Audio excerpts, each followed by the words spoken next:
모든 사람은 외국인입니다. 라이브넷 부편집장 레베카 슈미트. 지난 며칠 동안 독일 전역에서 수십만 명이 극우주의와 극우정당 독일을 위한 대안 AfD에 반대하는 시위를 벌였다.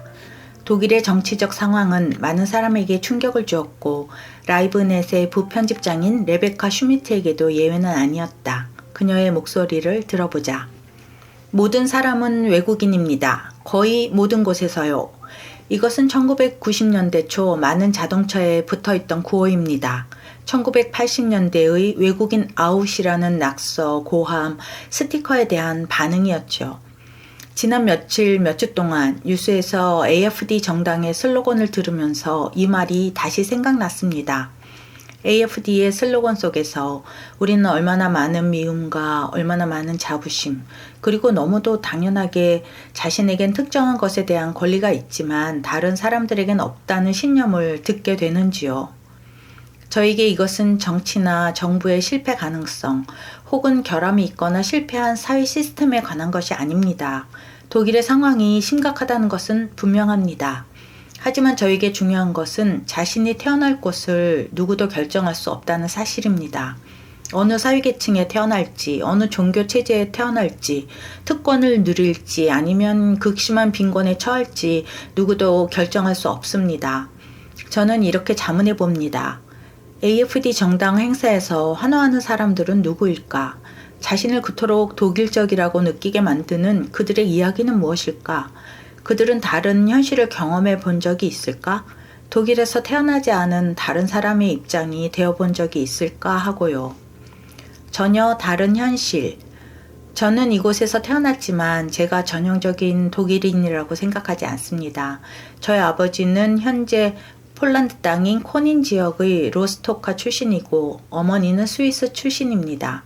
저는 독일 북부에서 자랐지만 그 후 거의 20년 동안 라틴 아메리카와 미국에서 살았습니다. 그 나라들은 저를 두 팔 벌려 환영해 주었고 저는 그곳에서 제가 원하지 않는 존재라든지 열등한 존재라는 느낌을 전혀 갖지 않았습니다. 그들은 저의 서툰 언어를 비웃거나 오만하게 무시하지 않고 어떻게 그렇게 말을 잘하냐고 놀라면서 물어봐 주었습니다. 그곳에서 사람들은 외국인이었던 저에게 낯선 나라에서 새로운 삶을 시작하며 새로운 전통에 열려있는 용기에 놀라움을 표시했고 저는 정말로 항상 환영을 받았습니다. 단 한 번도 외국인 아웃이나 귀향과 같은 말들을 들어본 적이 없었습니다. 다수가 더 이상 침묵하지 않도록. 오늘날 저는 다시 고국에 살고 있고 부끄러움을 느낍니다. 왜냐하면 외국인이 되는 것이 어떤 것인지 잘 알고 있기 때문입니다. 모든 사람이 거의 모든 곳에서 외국인이기 때문입니다.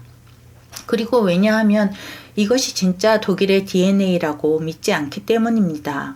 특히 다시는 안 됩니다 라고 한 70년 이후의 말입니다.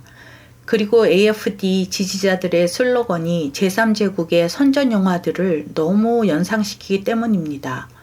누구에게도 그렇게 다른 사람을 무시할 권리는 없습니다. 그리고 무엇보다 저는 저의 조국을 완전히 새로운 방식으로 사랑하고 감사하는 법을 바로 외국에서 배웠기 때문입니다. 또 지금 저는 외국인들이 거리로 나가는 것을 두려워할 수밖에 없는 상황을 경험하고 있기 때문입니다. 이것은 제가 알고 있고 사랑하는 독일이 아닙니다. 이것이 바로 지난 며칠 동안 수십만 명의 반극우 시위자들이 보여주었던 것처럼 침묵하는 대중, 침묵하는 다수가 목소리를 내야 하는 이유입니다. 우리는 함께 힘을 합하여 독일을 이루고 있는 것이 무엇인지, 이 나라가 어떤 가치 위에 세워졌는지, 그리고 아무런 노력 없이 부여받은 특권을 우리가 책임감 있게 사용한다는 것을 보여주어야 합니다. 들어주셔서 감사합니다.